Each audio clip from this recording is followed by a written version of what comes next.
and welcome to another edition of Health Solutions with Shawn and Janet Needham, where Team Needham discusses everything healthcare. I'm your host, Shawn Needham, along with my wonderful wife, Janet, and we are streaming live from Boise, Idaho, and loving the beautiful weather, loving the long, late nights. It doesn't get dark here till 10 o'clock at night this time of year, so it's really, really cool.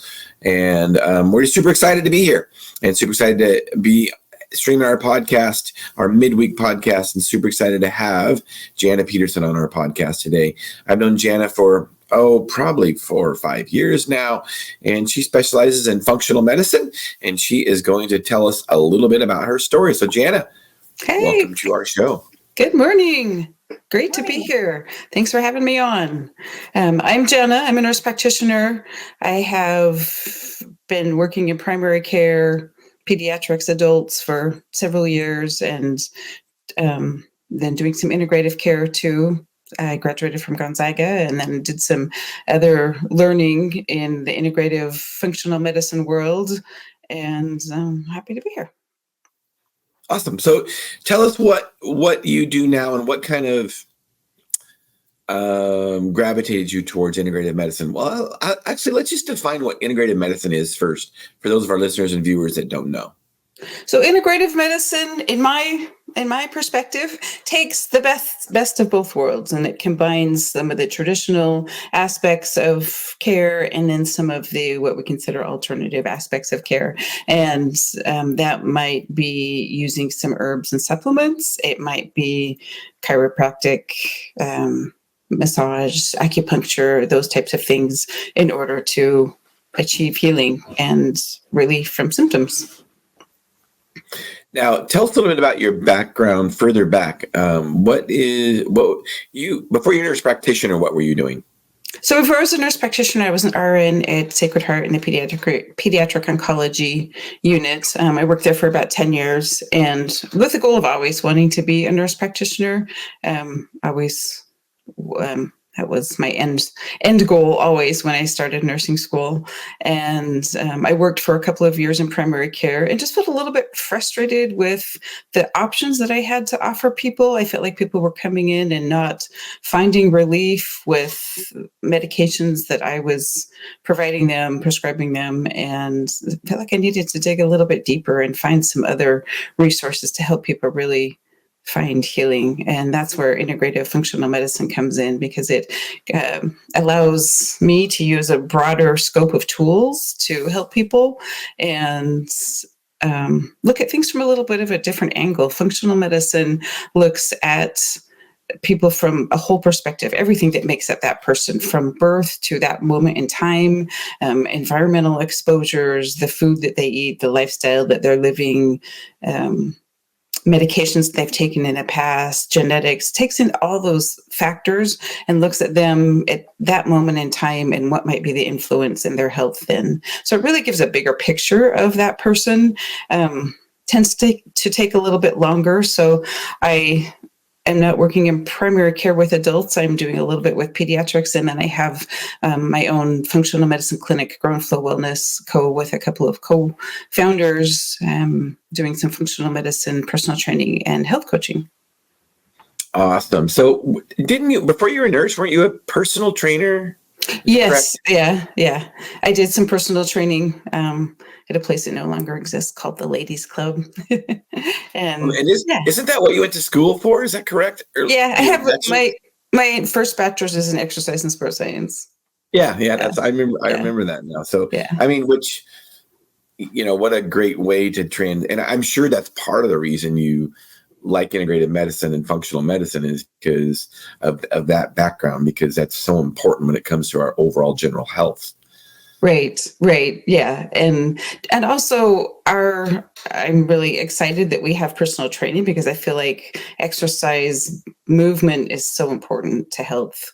Like muscle is medicine. It's a necessity, especially as we start to get older, that we need good strength to maintain good health. Jan and I talk about it all the time, that really 3 things that we need. I mean, there's many things we need as we get older, but when you look at people that get older and look old and feel old and start falling down, they lose strength, they lose balance, they lose mobility. So Right. If you can all three of those things, I mean, just think about it. You're going to be able to walk. You're going to be able to be ambulatory. You're going to be able to stand. You're going to be able to not fall. And that's why it's just so important to work on those things. Exactly. And then there's also the mental aspect, because physical activity has been shown to affect our mental faculties too. So you're able to think cognitively for a longer period of time, which is something that's important to me. Well, we say it all the time on our podcast that there is no better antidepressant than exercise. For sure. And I truly believe that. Jana, what questions do you have for Jana? So, Jana, a lot of times people aren't expecting what you're offering. I mean, I think more people are asking for it, but they don't know what they're going to walk into, because we've been kind of conditioned to what it would be normally like to go see our nurse practitioner or our doctor in a clinic. So kind of describe what that feels like and looks like for them, because if you haven't experienced that, you're kind of in the unknown. Like, what are they going to do? How's this going to look? What's an appointment? Sure. That is a really great question. So functional medicine takes a little bit longer. So it's not a quick 10-minute visit like when you go to see your primary care provider. It is when people make an appointment with me, I send them a long questionnaire that just takes everything into account as far as their health history. So it health history from birth to that present time. And fill that out. I go through that before I meet with them. I take notes so that I have a good idea of their concerns and the questions that I might need to ask. And then when they do meet with me, it's usually about an hour, the very first visit. And we go through the health questionnaire. We talk in detail about their questions and concerns, and then come up with a game plan and what do we need to do? Are there any extra tests that we need to do? Are there diet, lifestyle changes they need to make, those kind of things. So it's a little bit different. It requires a lot more investment from the patient, because it's more work. It's more than just, here, take this pill and I'll see you when you don't feel good again. It's an investment of time and effort, money too, because usually there's some testing and maybe some supplements involved that insurance doesn't cover if people are using insurance. So tell us, the title of our podcast is Choosing the Right Healthcare Provider. So tell us how a patient can do that. What's important in those steps? I think that's so important in today's world. I hear horror stories all the time from patients about just unfortunate experiences that they had with a provider. And so I think it's important for people to remember that they have a choice. They don't have to see that one person if it's not a good fit. And there's a couple of things that we'll go through that can help people find the right provider. The first thing that I recommend is know what you're looking for. What is it that you want out of that experience? What is your biggest concern? What do you want them to address? And what do you expect? Knowing that can help you guide you to the right provider. And by provider, I might mean an MD, a DO, a nurse practitioner, a PA. It could also be a chiropractor, massage therapist, an acupuncturist, Chinese medicine, any of those things. I encourage people to think outside of the box as far as providers, because sometimes what we're looking for isn't always found in one person. Sometimes it takes more than one. Yeah, that is true. So what would you suggest? How would somebody go through that process of, is there what specific questions should they be asking? I think first of all, after they ask themselves, what am I looking for? Then looking at all your resources, searching online, asking friends, what are the providers that I have as an option? And then looking at their credentials. What kind of credentials do they have? Are they certified, or are they licensed in the area that you're looking for? Do they have, because then that they've gotten the education and they're going to be able to give you correct information. After that, I recommend people, besides knowing your goal is, I look at my notes, I don't forget. Does a provider have experience? And is that provider, if something that you want, is that provider willing to work with other providers? For example, if you have a cancer diagnosis and you want to add in some integrative options, are the providers willing to work together? Are they willing to do provider-to-provider consults? Are they willing to help you get to where you need to be? And I think patients, I think our traditional healthcare has kind of trained the general public to just accept what a provider has to offer and kind of take it at face value and not question. And I'm not saying people have to question everything, but I think that we need to learn to be really good advocates for ourselves. In the real world, most providers don't talk to each other. They don't collaborate. If you have a nephrologist and a cardiologist, they're not going to talk to each other about that particular patient. They're in their own little silos, and it's up to the provider to it's up to the patient, to be an advocate for themselves and to make sure that there's a connection there. Unfortunately, it would be great if we had more connection. So that's something that could be important to ask of a provider is, are you willing to collaborate with another provider? Because this is what I would ask for. I think if we ask, we're more likely, as a patient, we're more likely to get that option. Sometimes it takes some pushing and being a good advocate for ourselves. I think that's an important one. I'm glad you brought it up because I don't think patients realize how little communication there is between providers. And unfortunately, a lot of times the patient has to be the one relaying all the information to the specialist or to the other provider. And it really shouldn't be that way, but it is. And a lot of times too, I like what you say, because sometimes there's providers that are like, you've got one option and this is it.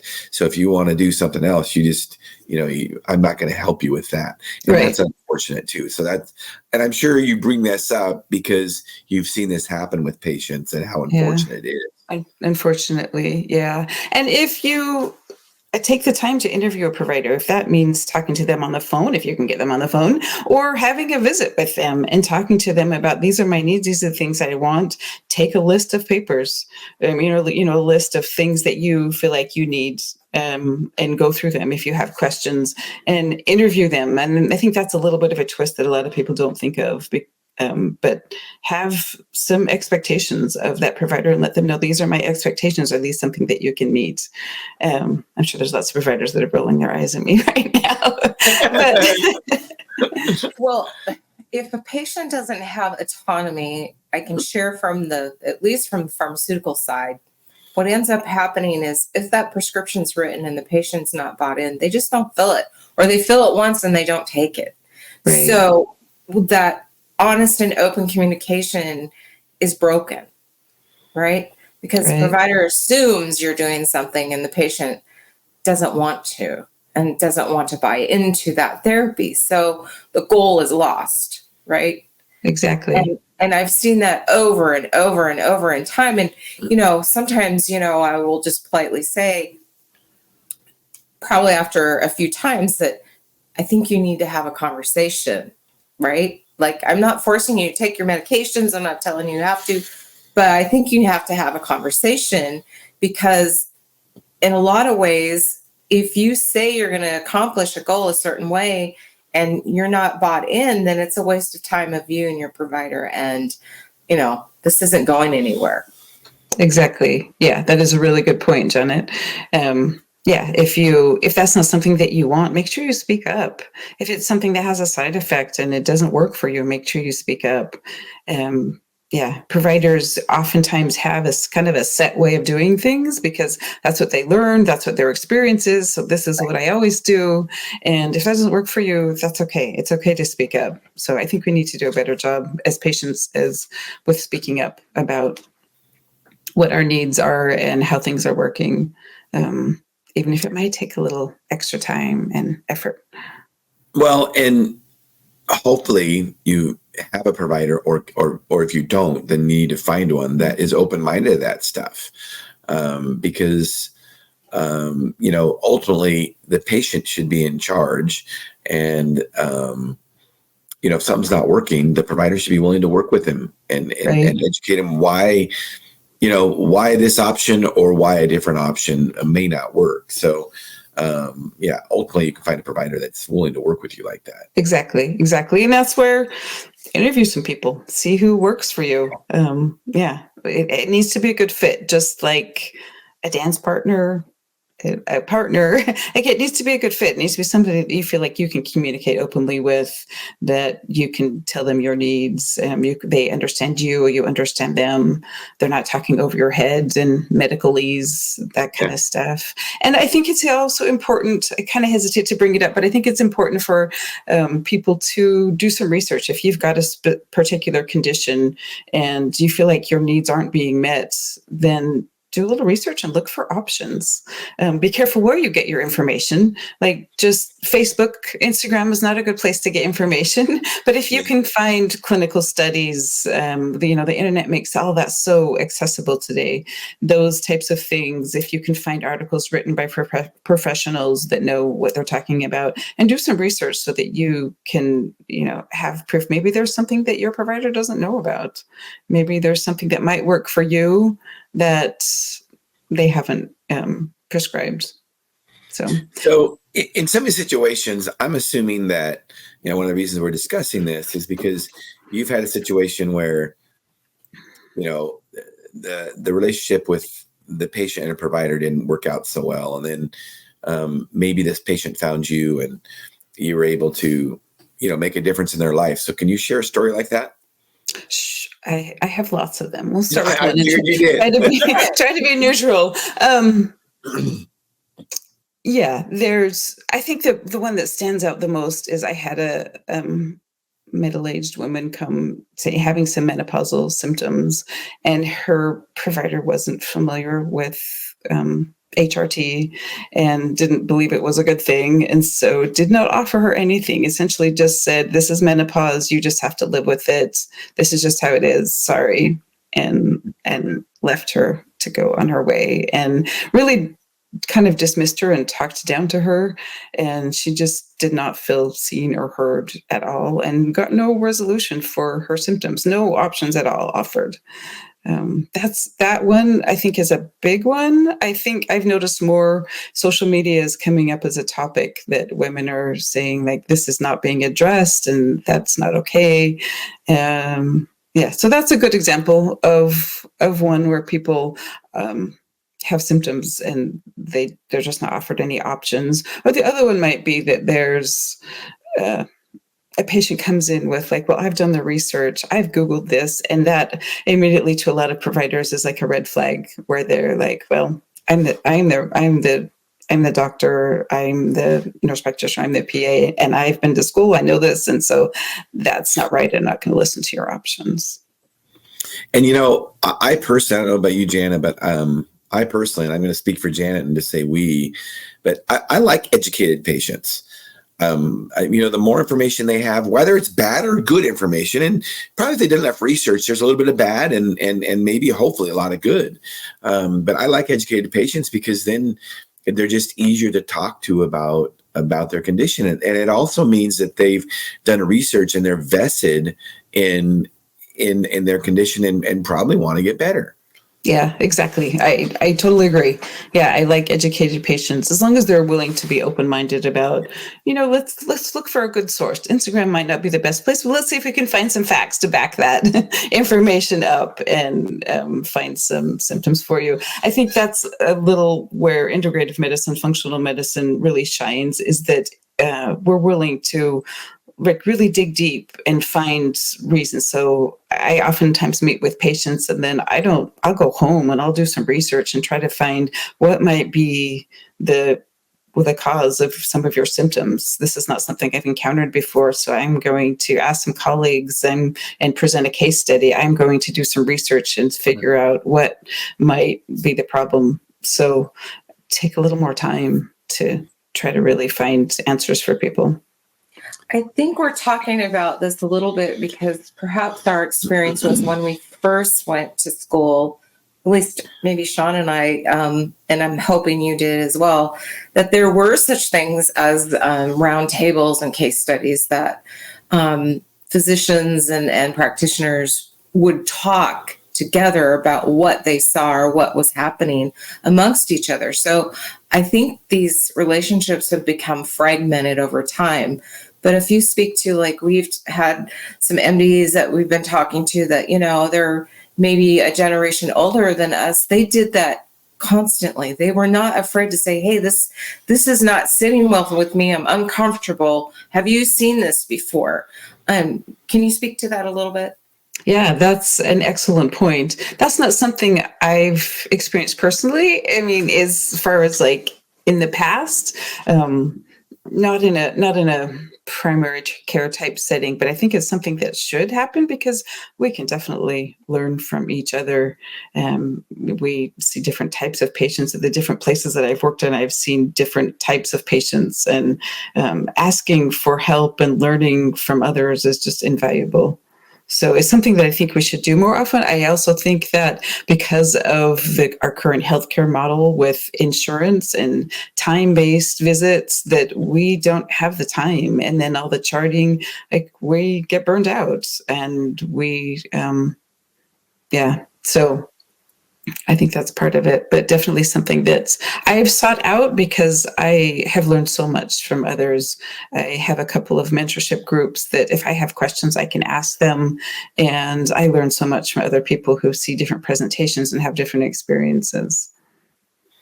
Well, I mean, that's really, when you think about it, I mean, that's how information gets spread, because chances are, if we've seen something, we might think it's unique, and it probably is to us. It might be to us, but somebody else has probably seen it. So why not work with somebody else and communicate with somebody else that has seen it before and had success treating it? Right.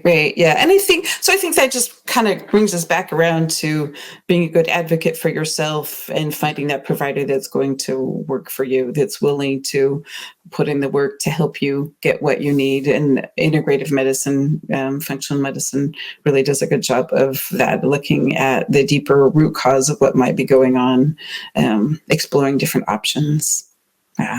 So do you have a favorite part of integrative medicine? We mentioned HRT, but there's so many other things. What's the favorite thing that you like to treat? Probably gut health is probably my favorite, because our modern diet and lifestyle just does not work with our bodies. Like, our diet for the most part is pretty awful. I ask people about their diet all the time, and a lot of people will be like, I eat really well. Yeah. And then I'll get an example of what they eat. And like, they had some cereal for breakfast, they had a sandwich for lunch, and they had some meat and potatoes for dinner. And then I'll say, well, where's the vegetables? And they're like, oh, I eat vegetables sometimes. Or they're having a protein shake for breakfast. And I think that's great because it's protein. Our modern diet advertising has gotten to us and is not very good. So that's one of my favorite things, is I can really educate people about what's a good diet, what's going to work for you. Not everybody needs the same diet. And we can do a little experimentation. I usually start people with an elimination diet, just like, let's pare back to the bare minimum and let's experiment. This is an N of 1, and what is going to be right for you. Really pay attention to any symptoms, and then let's slowly add things back in and see how you feel. And that, I think, is important, because I feel like I eat well because I have the knowledge, but there's still so much room for improvement. There's just so many things available. There's so much available. Like, when in the history of the world have we been able to go to any store and have millions of items available to buy? Yeah. Right. So, and that, that may be good, but it may not be good. Going back to the cereal thing, I will tell you, I think it's getting better. I don't know, maybe not. Maybe it's just because my mind knows that it's out there. But, I was raised in a generation to say that those breakfast cereals were good for you. Sure. Back, 35, 40 years ago, it was like, breakfast is most important meal of the day. And, started off with Kellogg's cereal. So there's probably still people buying that. So I eat well. I had XYZ cereal for breakfast. Right. Or Carnation instant breakfast. Like, it's got all your nutrients in it, right? Yeah. It's full of corn syrup and sugar, but it's got vitamins, so it's great, right? So yeah. Or like you say, the breakfast smoothie, or just smoothies in general. And I'm not picking on them being completely bad, but I know I was counseling a gal one time, and she was trying to lose weight. So I'm going through, well, what do you usually eat? Well, I eat really well. Start my morning off with a smoothie, and I'm going to be embellishing this because I don't remember the exact details. Well, what's in your smoothie? Well, I got all healthy stuff in my smoothie. I've got a scoop of whey protein to get my protein in. I've got some orange juice in there. I've got some yogurt in there. I've got a banana in there. I've got some apple in there. And I'm like, you've got 600 calories in this smoothie. Right. I mean, for breakfast, and you're 50 drinking grams of carbs. right. Yeah. I mean, but all that stuff was healthy, and it's like, and here's one of the problems I have with smoothies is that if you put all that stuff that's in that smoothie and you tried to eat that separately, you probably couldn't. But it's easy to drink. Yeah. It's so easy to drink your calories. It's a good point. That's something that I often do with patients is I'll have them use a continuous glucose monitor for at least a couple of weeks and learn how's their body responding to those things like smoothies or lack of sleep or stress or exercise. Just learn more about your body. That's when we have that option for people to give us good information. And I like data, and I think data is helpful to convince people too of, I do need to make some changes. Yeah. Instead of just me telling them what to do, having some hard facts is really helpful. It is nice that continuous glucose monitors are so accessible now. Yeah. And they can be a good tool. I don't know what your opinion is on them, long-term for somebody, but I think some people rely on them too much. I think they're nice to have for a couple of weeks or a month to say, oh, this is what a smoothie did. Oh, this is when I didn't sleep. This is what happens when I exercised. Right. But then after that, you shouldn't be chasing your blood sugar. No. You should know, you know what I'm saying? Right. It's like, hey, no, I know that's bad. I shouldn't do that. Yeah. No, if you don't have diabetes and you don't need a continuous glucose monitor, I think it just can be a tool to help you understand how your body's working and the influences and what you're putting in your body. I mean, for example, when I started using a continuous glucose monitor, and I would just use it intermittently. So I'd use it for a couple of weeks, make sure I was changing my habits, and then take it off for a little bit and then put it back on a month later. And like, did I keep those habits? How's my blood sugar? How am I doing? Yeah. But I would oftentimes be in a rush going to work, a little stressed out, trying to get there on time because I'm not a morning person and mornings are rough sometimes. And I would just grab like a handful of nuts and an apple as I drove to work. And I discovered that if I ate that apple first, it would really spike my blood sugar. And so that's healthy, right? It's a healthy food. But I learned that if fruit by itself does not work well for my body, I need to have some protein or fat first. So information is powerful. That's a very good point. Yep. Yeah. And I don't think, how many people do that and they don't know what's going on with their blood sugar? For sure. And then after they've, basically taxed their pancreas for 2 decades, then they have diabetes. Mm-hmm. And if they would have known that insulin resistance. Right. Yeah. Right. Exactly. It can be kind of, we had this conversation last night with a couple, when he can eat a certain way and she can eat a certain way, but it doesn't work out for both of them. And neither one of them looked unhealthy. It's not that. It's just that she was struggling a little bit. And I bet you hit on something that is probably true for her. It's how that food was, assimilated in her body, like how it started, where that should be. And you pointed out, and I think for women, this might be true, but it could be for men too, that, that protein first helped you bring in your fruits, right? Yeah. Right. Without having an issue of it being irritating or spiking your sugar. So those tools are really cool that we have accessible to us because, you can play with it a little bit. You found out that if I eat my protein first, this isn't going to be a problem. Right. Yeah, exactly. Yeah. Because we have so many options. We have so many things available. We just need the knowledge to how to take care of our bodies. And that kind of bringing us back to how to choose a provider, that is something that you should have a provider that looks at everything, not just asks you about your diet and your lifestyle. That's an important part of your health. So we shouldn't be in silos. It shouldn't be just here, I take care of your GI tract, and I take care of your brain, and I take care of your heart. Yeah. We're all connected, and everything is working together. And so we need to consider everything all together. Well, and speaking of gut health, and probably one of the reasons that, you like it so much is because it is so important. You said brain health, but without a healthy gut where you're absorbing your nutrients, you're not going to have a healthy brain. Right. I mean, seriously. Right. And Jen and I talk on our podcast all the time about there's really kind of three things that we can do to be healthy. And we've already talked about, we've already mentioned all of them, but, sleep, exercise, and diet. And a lot of people will think, oh, well, gosh, look at that person. They're super healthy. They must exercise 4 hours a day. It's like, no, I mean, movement is very important, just like we talked about, but you can't overcome a bad diet by exercise. Right. So, your diet is super important. And even more important, you can eat as well as you want. You can exercise as well as good as you want. But if you're not sleeping, you will not be healthy. Exactly. Yeah. I'm so glad that you brought that up, because those are simple things that people can do for free to take care of themselves. Yeah, exactly. I was listening to a lecture just the other day.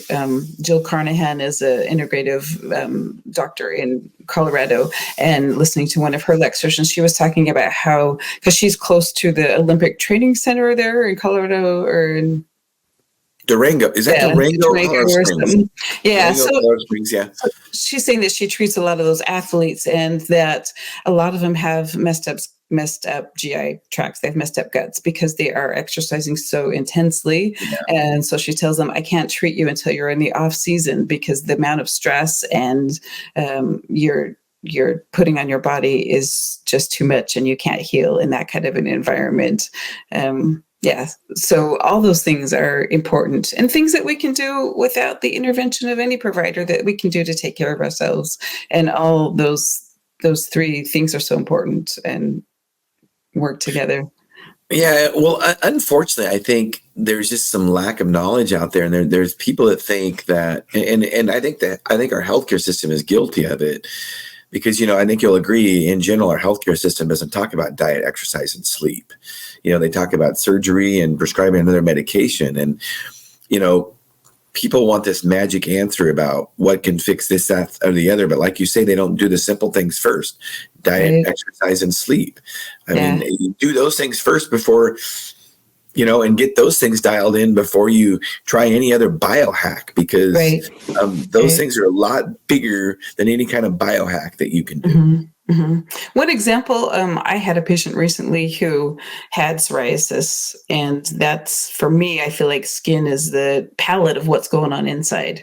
And so he was contemplating biologics to treat the psoriasis, because it'd been a long-term thing since he was a child. And hopefully we can work on his gut. Verdict's still out, but we can work on that gut health and prevent him from spending $30,000 a year to take biologic medications that have other implications too.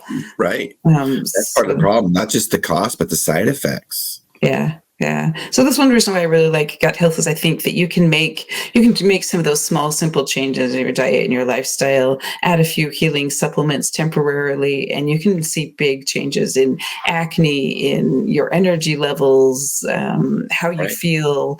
If you've already got GI issues going on, like resolution of those, it makes a big difference. Because if you think about it, our bodies are like a big donut. It's kind of an odd concept, but our GI tract is really exposed to the outside world. It's the only way that we bring in outside items into our bodies. So they have a big influence, and for good or bad. Yeah, if you don't have a healthy gut, you can't really have a healthy body. Those are just, that's just physiology. physiology. Yeah. So as we wind this podcast up, Jana, tell us what you have a passion for.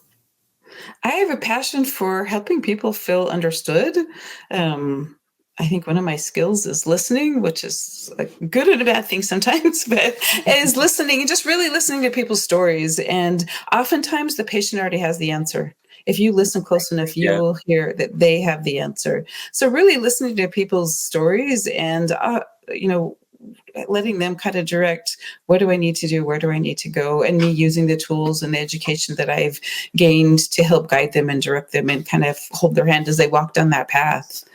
So I think that that's the biggest, most important thing, is to help people understand that they are heard and they're seen, and then we're going to work together to find help. Awesome. So I'm streaming your website here, Grow and Flow Wellness, and tell us a little bit about your website and how people can get a hold of you if they have a question.